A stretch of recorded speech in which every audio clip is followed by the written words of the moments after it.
എൻ്റെ ഗ്രാമം കാപ്പിൽ. രചന രമ്യ പ്രദീപ് കാപ്പിൽ. കനകം വിളയും വയലേലകളും കളരവമൊഴുകും ചെറുകുല്യകളും തീരം കേതകി പൂത്തുവിരിഞ്ഞത് പറയാൻ പവനൻ ദൂരയ്ക്കോടും. കനകം വിളയും വയലേലകളും കളരവമൊഴുകും ചെറുകുല്യകളും തീരം കേതകി പൂത്തുവിരിഞ്ഞത് പറയാൻ പവനൻ ദൂരയ്ക്കോടും. കൊക്കുകൾ കുരുവി കുളക്കോഴികളും കാകൻ പീകപനം തത്തകളും ചകോരകബോധവും മണ്ണാർ കണ്ണനുമൊത്തൊരു വാദ്യം കൊട്ടിരസിക്കും. നീളെ നിൽക്കും കേരതരുക്കൾ താളമെടുത്തൊരു കന്യകൾ പോലെ പാറ്റക്കമുകുകൾ കാറ്റത്താടും നേരം കുരുവികൾ ഗീതം പാടും. ആതിര വന്നാൽ വരാങ്കികളെല്ലാം സ്നാനം ചെയ്യും ഉഷസ്സിൽ പാടി മേളം പോലെ തുടിച്ചുരസിക്കും കാഴ്ചകൾ കണ്ടങ്ങമ്പിളിമേലേ.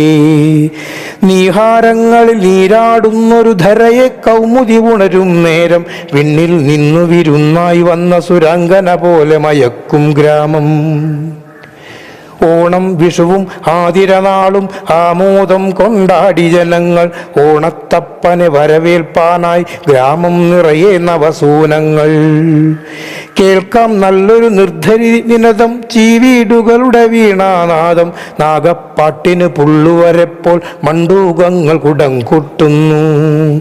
ത്രയംബകനൊരു നാൾ മോഹമുണർത്താൻ കാമിനി പാർവതി ചൊന്നൊരു നേരം തെടുതിയിൽ ഹിമഗിരി പൂത്തതുപോലെ മോഹമുണർത്തും എന്നുടെ ഗ്രാമം. പണ്ടൊരു നാളിൽ ദശരഥ തനയൻ അയോധ്യയിൽ നിന്നീയടവിയിലെത്തി താതൻ ശപഥം പാലിക്കുമ്പോൾ ഈ ഗ്രാമത്തിൽ ഒരിക്കൽ വന്നു.